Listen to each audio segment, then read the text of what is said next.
momento de contarles algunas noticias que quizás nos interesen más a nosotros y tiene que ver con las series. Porque Dallas Jenkins confirma estreno de The Chosen, temporada 6, y está dando detalles de la temporada final, o sea, temporada 7. La exitosa serie cristiana The Chosen, o Los Elegidos, confirmó el lanzamiento de su temporada número 6 en la segunda mitad del año a través de Prime Video, o de Amazon Prime como lo conocemos nosotros, con un cierre especial en cine previsto para primavera del 2027. Esta nueva entrega pondrá en foco en uno de los momentos más trascendentales del Evangelio.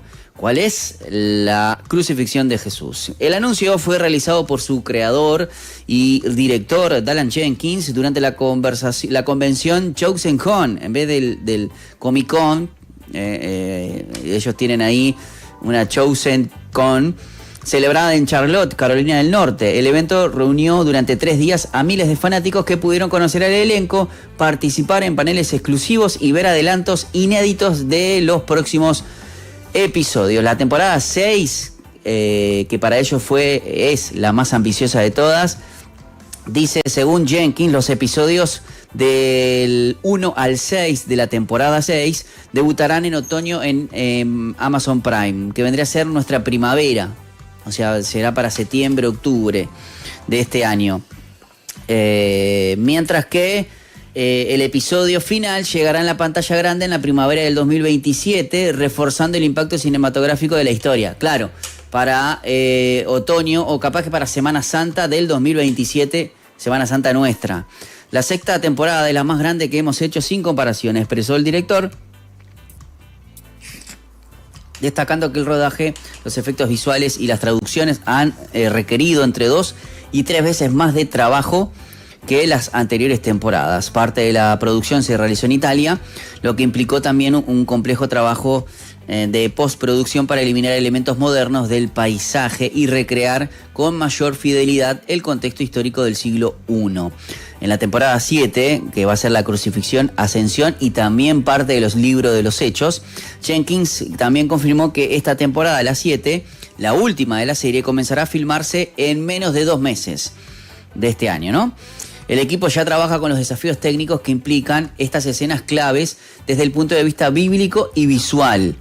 Y además de estas próximas temporadas, Jenkins destacó que van a ver y adelantó nuevos contenidos que expanden el universo narrativo de la serie. Por ejemplo, The Chosen in the Wild con Bear Grylls, un reality de aventuras que llegará a Amazon Prime este año, protagonizado por Bear Grylls junto a miembros del elenco. Hay que ver quién es Bear Grylls, que ya se lo voy a decir porque Bear.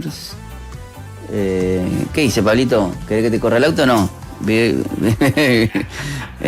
Mira, es un aventurero bíblico. Bueno, mira, Bear Grylls va a tener este hombre, ahora que lo estoy mirando, Edward Michael Grylls, más conocido como Bear Grylls, es un aventurero profesional. Acá dice aventurero bíblico, pero bueno, donde es de supervivencia y bueno, va a ser presentador de esta aventura y este reality en Amazon Prime con el elenco de The Chosen. Después, José de Egipto, una miniserie de 8 episodios, actualmente en postproducción y prevista para estrenarse en el primer semestre del 2027, un proyecto que profundiza en la conexión del Antiguo con el Nuevo Testamento. Esto está muy bueno. Y después el libro de Moisés, planeado como una serie de 3 temporadas, muy interesante, y el camino de los elegidos, centrados en el apóstol Pablo y los eventos narrados en el libro de los Hechos. Jenkins también insinuó que hay otros desarrollos en camino, otros contenidos en camino que aún no pueden ser anunciados oficialmente. La verdad, muy pero muy interesante y muy bueno este reality con Bear Grylls, que bueno, es un aventurero británico, no, bíblico no, aventurero británico, ahora sí. Este aventurero, en Netflix está bueno porque tenés una historia de supervivencia, y lo que más me atrapa, que lo hemos visto con mi hija, es que llega a ciertos momentos donde es interactivo, entonces vos podés seguir la historia. O sea, ellos te hacen posibles finales y vos elegís y vas llevando la serie como a vos más te guste. Quiero compartir con ustedes algo que tiene que ver con ser diferente a Jonás en un mundo como el de Jonás. ¿Sí? La historia de Jonás puede ser de gran impacto en este último tiempo, porque es un libro que habla de la misericordia de Dios y la importancia del arrepentimiento genuino y por qué la luz de Cristo penetra desde el relato hasta el corazón de los que la leen. Entonces, cuando leemos la historia de Jonás, nos podemos preguntar, ¿cómo puedo ser diferente a Jonás en un mundo que actúa como él? Y quizás uno tiene que reconocer que actuaría lo más parecido al profeta, ¿eh? No nos vamos a estar pisando las sábanas entre fantasmas, ¿no? Pero ese ejemplo negativo que pudo haber visto durante toda la historia de Jonás puede ser un contraste y nos puede ayudar justamente para no cometer su error. Por ejemplo, el primer versículo presenta al personaje principal, o sea, Jonás, hijo de Amitai. Y sabemos que de su ministerio, que no es solo por el libro que lleva el nombre, sino también porque aparece en la crónica de los reyes de Israel. Jeroboam restableció la frontera de Israel conforme a la palabra del Señor. Dios de Israel había hablado por medio de su siervo el profeta Jonás, hijo de Amitai, que era de Gat-Efer. Eso está en Segunda de Reyes 14:25. Díganme, ¿quién sabía que Jonás aparecía en otro libro de la Biblia más allá del de Jonás? O sea, este mismo Jonás que Dios llamó a ir a Nínive a predicar contra ella, pero el profeta decide huir. ¿Por qué? Porque era plenamente consciente de la bondad de Dios, del amor y de la justicia. Y Jonás conocía el poder y la gracia del Señor, precisamente por eso decidió ir. No es que el libro lo tenía que llevar ahí o la historia dice solamente eso, no. Es que él sabía eso. ¿Y cómo lo sabía? Bueno, ya lo había experimentado. Sabía que Dios podía ser misericordioso también con los ninivitas, que eran los enemigos de Israel, si ellos se iban a arrepentir.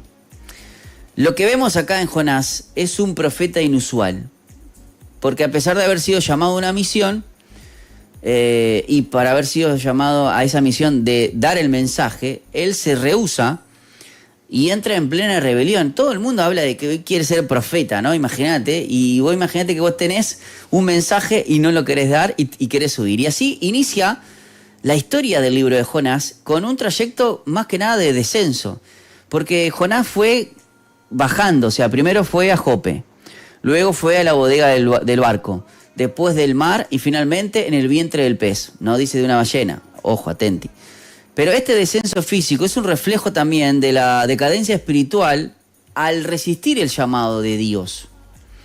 Y de la misma manera, muchos de nosotros los cristianos entramos en esa decadencia espiritual cuando nos estamos resistiendo a escuchar la voz de Dios y le damos la espalda a sus propósitos y nos negamos a obedecer su llamado en nuestras vidas y bueno, cuando la búsqueda de la prosperidad y la comodidad desplazan a Dios en el centro de nuestras vidas, estamos actuando como Jonás y después a veces no entendemos cómo puede ir uno peor, una cosa peor que otra.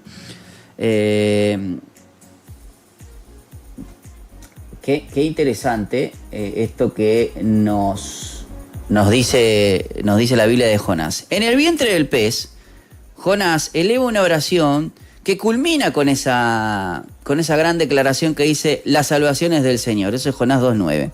Y entonces Dios, en su misericordia, ordenó al pez que vomite al profeta en la tierra, pero el relato no explica si la oración de Jonás nació de un arrepentimiento genuino o de algún motivo oculto. Si fuese de esa manera, yo me pregunto la reacción de Jonás al final del libro, porque se enoja Jonás al ver que Dios le muestra misericordia a los de Nínive. La misma misericordia que le había tenido a él, ¿no? Y entonces hay algunos detalles en la oración de Jonás que quiero compartir con ustedes y que me puede llamar la atención. Dentro del pez clamó por su salvación, pero no se acordó de los marineros ni de los ninivitas. No es que esté mal agradecer por un rescate que Dios te hizo a vos, pero sí debemos ser agradecidos y mucho más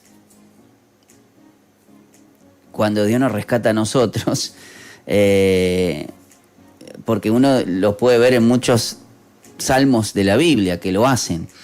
Pero su oración quizás nos permite vislumbrar algo que había como un poco de ego en su corazón.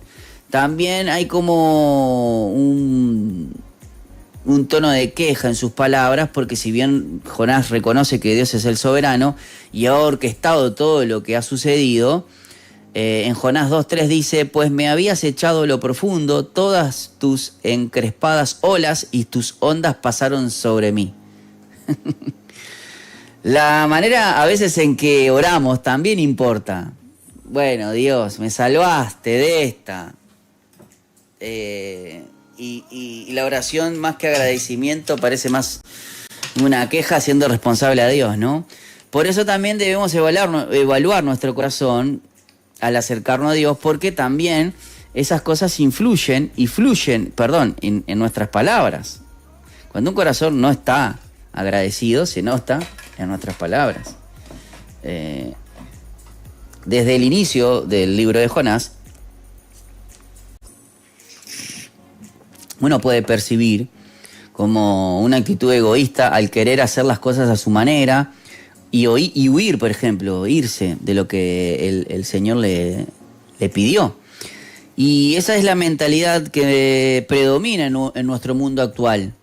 Vivimos en un mundo que imita la actitud de Jonás, en una cultura de egoísmo, individualismo. Pero Dios mostró su gracia al buscar a Jonás aún en la peor de sus circunstancias, porque allí Jonás también comprendió algo que tenemos que prestar atención nosotros. No podemos escondernos de Dios ni salvarnos nosotros mismos. Su misericordia es la que nos persigue y nos transforma. Y aún en el final de la historia, el Señor sigue hablando al corazón endurecido de este profeta. Tim Keller, que es un autor, explica con claridad cómo Jonás pudo reflexionar estos asuntos dentro del pez. Esta idea, que podemos corregirnos a nosotros mismos a través del esfuerzo moral, estaba ciertamente presente en los días de Jonás. Sin embargo, Jonás la rechazó justificadamente. Él afirmó que se estaba hundiendo en el inframundo, el mundo bajo del agua, el más alejado del mundo de los vivos, y de Dios y su templo, y sus rejas se cerraron sobre mí para siempre. Se dio cuenta de que estaba condenado y separado permanentemente por causa de su pecado y rebelión, y que no había forma posible de abrir esas rejas por sí mismo ni saldar esa deuda. Esto está en el libro del profeta pródigo. La experiencia de Jonás en el vientre del pez no fue solamente un rescate dramático, también anticipó un milagro aún mayor. Jesús utiliza la historia de Jonás para enseñar acerca de su muerte y de su resurrección.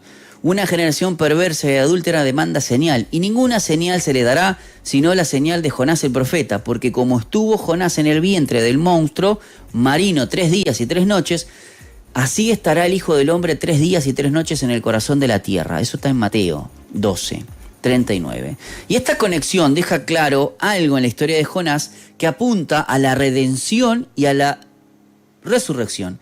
Como la salida de Jonás del pez condujo a la salvación de Nínive, la resurrección de Jesús abre la puerta a la salvación para todos los que crean en su mensaje. Y Jesús es el verdadero profeta, quien habla todo lo que dijo el Padre, quien no se revela su voluntad y también al plan divino. Con esa muerte y esa resurrección nos ha llamado a una vida nueva y transformada para que imite el ejemplo de Jesús y no el de Jonás. Los que estamos en Cristo, nueva criatura somos. ¿Sí? Somos distintos a los egoístas, porque de eso se trata ser siervo de Dios.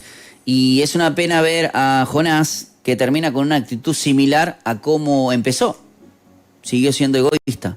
Se enojó con Dios porque fue secada una planta que le daba sombra, pero se negó a tener compasión por una ciudad de 120.000 almas. Jonás 4:10. La misericordia del profeta era limitada y selectiva, pero la de Dios no. Jonás vio la gracia de Dios en la ciudad de Nínive, pero también de manera personal en los 3 días que pasó en el vientre del monstruo marino, aunque creo que no entendió mucho de qué se trata todo esto, porque hemos visto la gracia de Dios en Cristo, quien quizás pasó 3 días en la tumba y resucitó para nuestra salvación, y la vida de Jonás es una invitación a ser diferente. Pero no solamente la vida de Jesús nos transforma para ser diferentes de verdad. Hay que rendirnos al llamado de Dios y no huir de su palabra. Hay que servir a los demás con misericordia, sin juzgar. Hay que brillar con la luz del Evangelio, tanto en nuestras palabras como en nuestra conducta, para decir que la salvación solamente le pertenece al Señor, no a nosotros, ¿eh? El que salva es únicamente Él. Y bueno, y nos vamos a despedir de esta pausa, de este bloque, sin antes decirles que luego de esta pausa que vamos a tener, se viene el contenido de Vite, la canción del día, y quédense en la sintonía de la 91.5 porque llega Estación de Fe. Yo lo que siempre les recalco es que se acuerden de que sigue habiendo esperanza para Montevideo. Enseguida